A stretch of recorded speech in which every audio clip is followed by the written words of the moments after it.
Hi అండి, నా పేరు అఖిలేష్. రీసెంట్గానే మేము ఆర్మూర్లో ప్రాజెక్ట్ హ్యాండ్ ఓవర్ ఇచ్చాము. మేము డాటర్ బెడ్రూమ్ని మీకు ఇప్పుడు ప్రజెంట్ చేస్తున్నాను. ఈ డాటర్ బెడ్రూమ్ డిజైన్ చేసే కన్నా ముందు మనము క్లయింట్స్తో డిస్కస్ చేయడం జరిగింది. దీనికి రూమ్కి సంబంధించిన వాళ్ళ లైఫ్ స్టైల్ని కూడా ఇంక్రాప్ చేస్తూ వాళ్ళ దగ్గర నుంచి ఇన్పుట్స్ తీసుకునేసి కాన్సెప్ట్ చేయడం జరిగింది. వాళ్ళ డాటర్ వచ్చేసి క్లాసికల్ డ్యాన్సర్. తన లైఫ్ స్టైల్కి దగ్గరగా ఉండేలాగా మనం డిజైన్ చేయడం జరిగింది.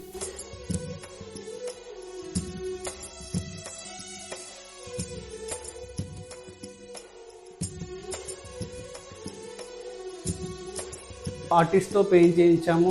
ముద్రాస్ వచ్చేసి